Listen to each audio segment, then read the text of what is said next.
Welcome, my peeps, my peoples. Please like, comment, subscribe, share the video. It'll be greatly appreciated from the bottom of my heart, my peeps, my peoples. So let's talk about The Shy, Season 1, Episode 5. OMG. Hannibal sending, Jericho that penis pic. I'm like, OMG, like what is really going on with that craziness? I was like, that was too funny. And then Hannibal having that, little warehouse full of marijuana. He had the Jacksons in there. I was like, yo, this is crazy. So, anyways, Emmett shows up to work late. He's running through the streets, stopping the girls from playing double dutch, basically just to get to work because he's running late. I don't know what he was doing the night before. Maybe him being a single father is what's causing him to show up to work late, or not having a schedule, or being ill prepared. Maybe that's the situation. And so then we have Reggie. He's pulling up, to the shipyard, whatever. As soon as he pulls up, he got, what I'm saying? He got Jake in the car. It's like, damn, Jake ain't got a chance to get out the hood. It's like his life is already made for him to be in this gang.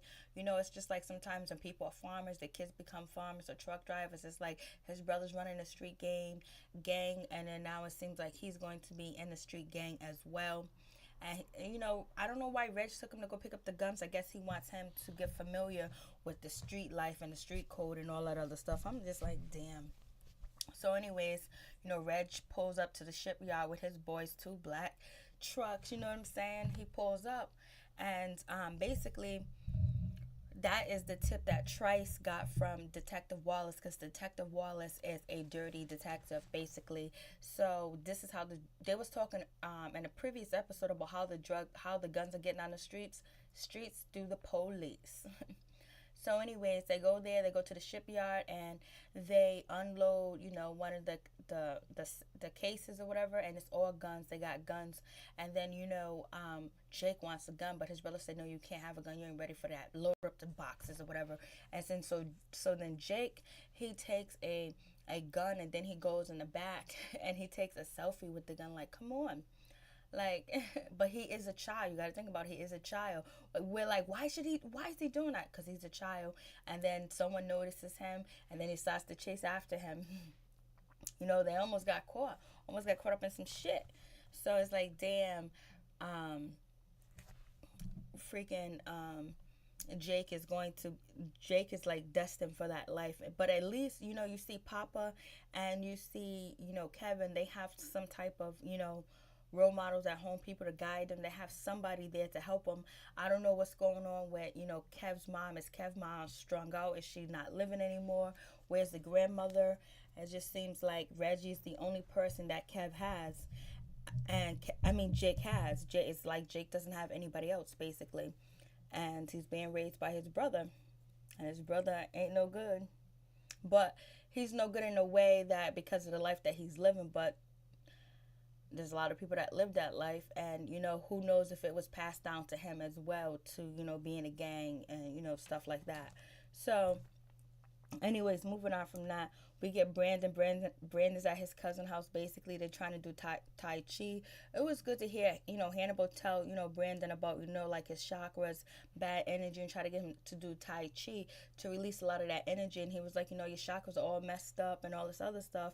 So it was good for them to actually point that out, and to see somebody that's from the neighborhood and from the hood to know all that stuff, and then have that land, that little property, and he got the weed going on or whatever.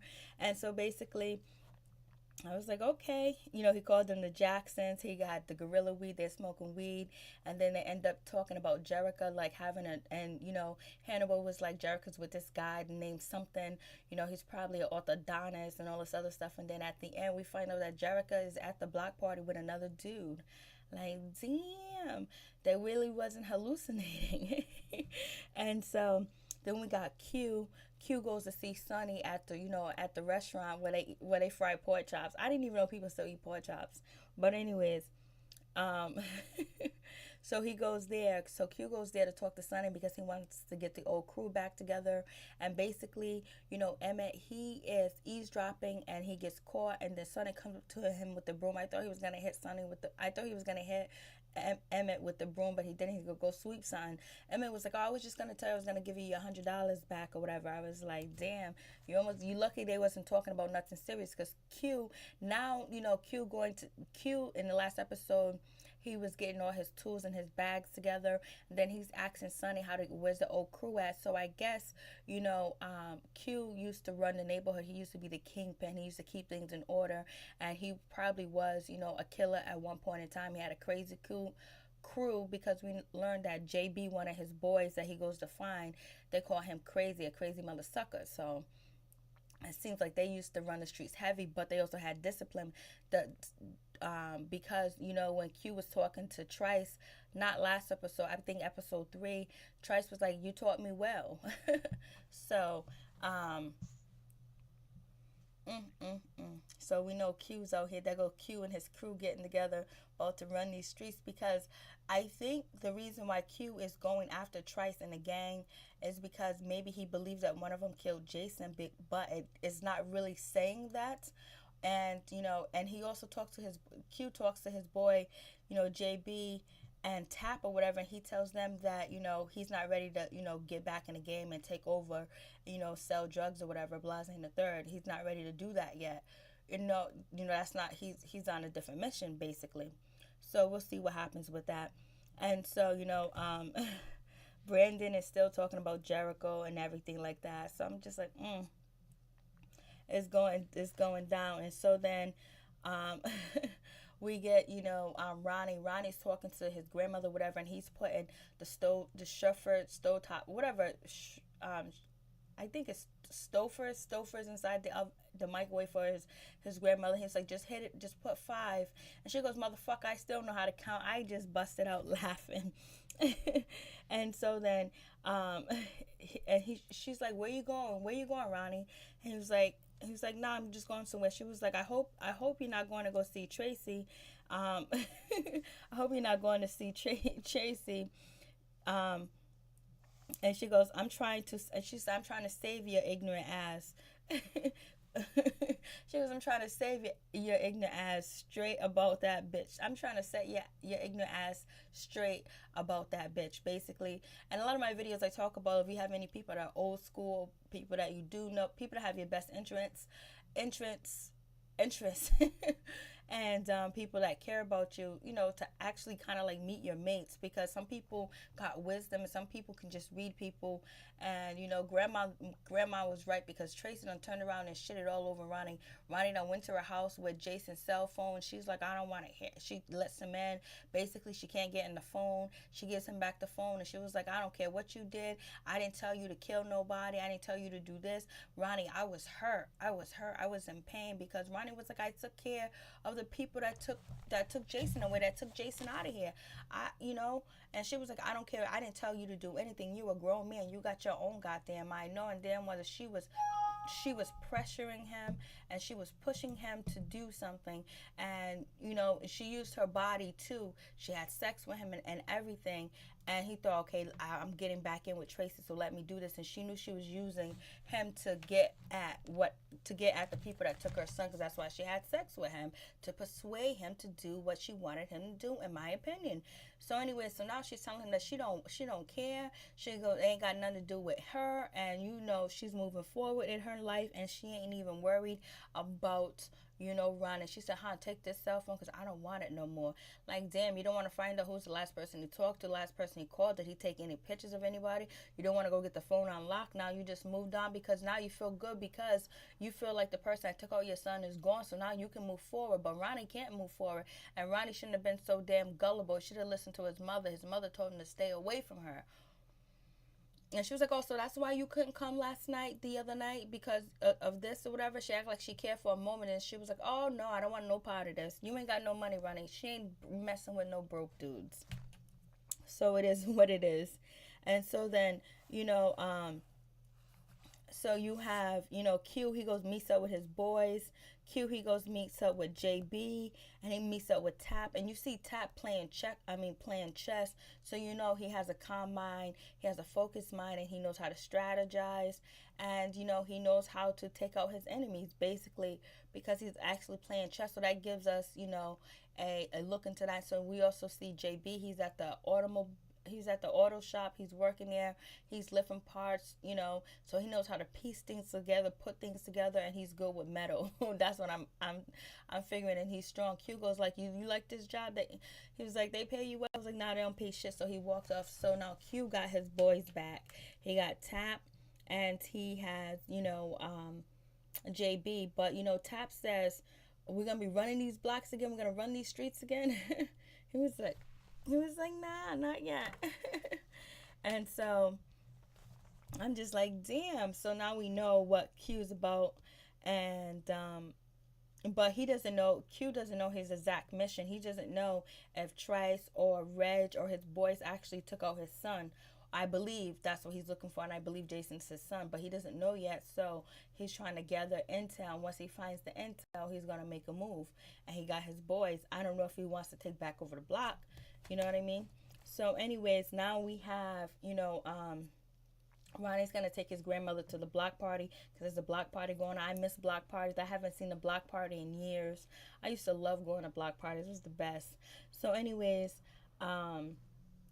we got Emmett. He ends up selling the sneakers to Ama or whatever, the store owner's son or whatever. And then the store owner said, here's the job. I need you to drive these boxes here and drive these boxes back.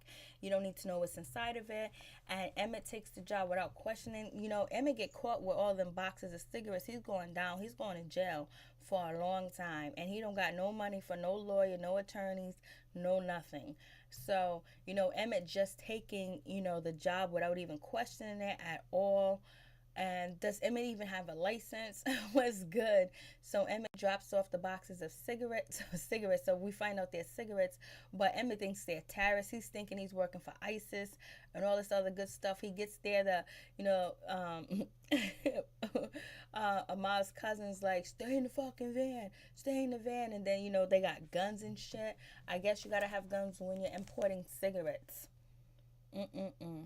And so, anyways, Emmett gets back. He talks to Ahmad. He was like, yo, you got me running some ISIS shit.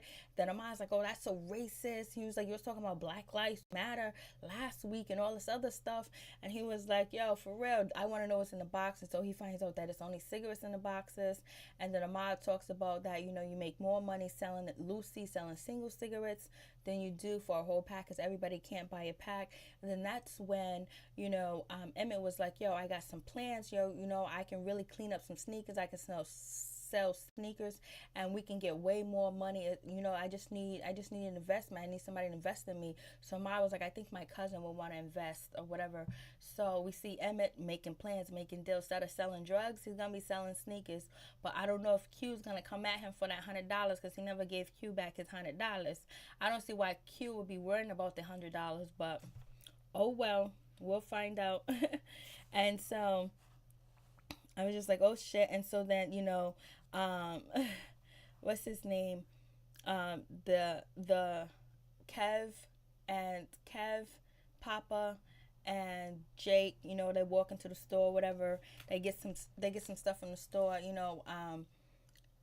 Kev still has Coogie's bike or whatever. They go in there and buy all this stuff. The guy in the store, you know, what's his name? Kev was like, Jake was like, I got this. I'm going to pay for it. The amount came out to like $18 or something. He gives them $100 bills because now Jake is making money because he's running with his brother. So, and he's doing little odd jobs. So the store guy is all looking at the money going like this, doing all that incredible, unnecessary bullshit for no reason. You don't got a marker. That was 2017. You don't have markers in your store where you can tell if the money's real or fake. You just wanted to fuck with them kids. And it was like, give me my change back because you know they would shortchange you. When you go to these corner stores, some of them will shortchange you in a minute because they don't think people in the hood know how to count. But these little boys gotta know how to count, especially if they're working they're working on the block. And so Kev gets his bike stolen. You know, Jake noticed like, where's your bike, Kev? And then Misha, I think that's her name, Misha. She done stole Kevin's bike or whatever. She's riding around. Kevin's chasing her and all that other good stuff. He can't catch up to her, and so his boys, you know, Papa and Jake are running with him to try to catch Misha, but Misha's gone. She's gone, and so they got to get to her side of the town. But there's another gang called the Wild Boys or whatever, and the 6th Street Wild Boys or whatever. And it was so funny when Papa was like, there was like, my mama told me not to cross the street on that side. It was like, how your mama gonna know? And Papa was like, well, Jesus knows everything. Then Papa bounced, and then Jake was like, I'm straight, I'll go with you, because the other gang, the Wild Boys, whatever, the Wild Street Boys, or Wildland Boys, or whatever, and they don't get along with what's his name, Jake boys or whatever. So they end up approaching, Jake and Kev basically, and they let, Kev go to proceed to go to the projects. But they done stared, Jake down, was all up in his face or whatever, but they let him go or whatever. And I was like, please, please, Jake, don't pull out that gun. Please don't pull out that gun. And I was like, please, the other gang members, don't tie, Jake up and put him in the car, because it's gonna start a war. So, anyways, Kev goes over there. He finds his bike, but he sees Miosha, and she has a baby in her hand. I don't know if the baby's hers, if that's her brother, but she was like, I had to go get some milk for the baby. We don't have no transportation, basically. And so then Kev, he looks inside the house and he sees like they have nothing. They're poor. They're real poor, poorer than him. And so he was just like, yo, you can keep the bike or whatever. They hold hands a little bit. So Misha, is that her? Is that her baby? Like, damn. But you know what? When I went to school, there was girls just as young as her that had babies. And most of the time, sometimes it was people their age or people older than them. But how is she able to have that apartment? I thought you had to be 18, but I guess it's some, I don't know. Anyways, I'm just like, damn, that shit threw me for a loop. Is that why she knows how to tongue kiss? Or where's her mom? Where's everybody at? See, the apartment didn't have nothing in there. And I don't know if that was just her apartment, or did she live with her parents or whatever? Or do she have any parents? And so, Kev felt bad. So you see, Kev's a good kid. He got a good heart. He was like, you can keep the bike. But anyways, that his boys told Kevin that bike is bad luck, because his Coogie's old bike. Coogie got shot or whatever. So it's like, damn. I was like, damn, Misha. I think that's her name. Like, is that her baby? That's a big baby. I was like, damn.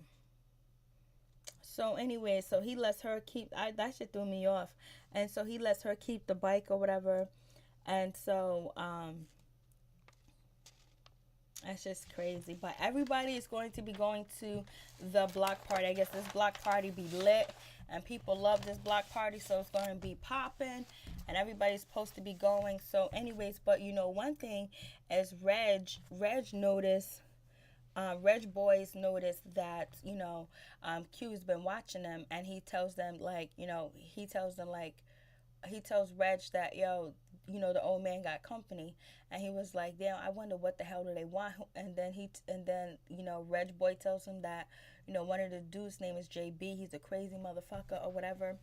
And so the young boy, Reg's boy, was like, yo, we can get them now. Let's run up in there and get them now. And so then that's when Reg was like, nah, we're going to do it in public. We want everybody to see. We want it to be known what we doing out here. So anyways, then you have, Q's up there with his boy, JB and Tap, basically, and they're talking about, that Reg, he doesn't know how to strategize. Basically, that's Trice's job. And Trice has learned how to strategize from none other than Q, because he used to work for Q.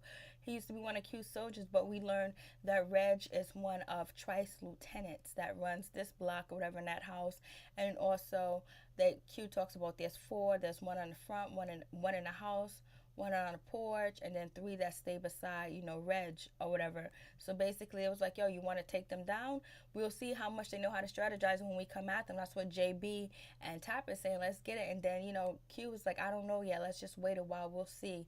There was like, we can push at them and see if they can push back. So JB can probably build things too as well. He probably can build bombs and explode things. He's probably very creative in that way. So, anyways, it's just like, damn. So now they know. I'm kind of like glad that, Reg and his boys noticed that this dude has been watching him. Because it's like, damn, how you not know he he's not watching. How do you not know that someone's watching you, especially they're right across the street? Like, yo, you got to be paying attention. So that was good to see that they knew that somebody was watching. So but Q and his boys are like, yo, that house is too small to be cooking drugs in. So what are they doing? They are loading guns into the neighborhood, and I think Q knows that. And I don't think Q wants all these guns on the street as well, because one thing about Q, he was talking to Trice about all these gun shooters, and he was talking to Sonny about these guns shooters and shit like that. So that could be a part about the gun thing, about the guns on the street, that he wants to go after Trice, and then also for his son Jason. I believe that's his son. I don't know if it is or not. So anyways, they're plotting and they're planning, and so is Reggie and his people. I don't know what Trice is up to, but Trice knows. The last episode, or Q stole Trice's dog. And so I was just like, oh shit. So I guess that's it. So then so then we get to Brandon and Hannibal. Brandon actually tell his cousin like what went down, like he knew who killed Coogie and all this other stuff. So now his cousin knows what's going on, and that's when his cousin sent the penis pic to Jerica. And so anyways, now everybody's going to the block party, and then Q's there with his boys, and he tries to talk to Tracy, and Tracy's not trying to hear it.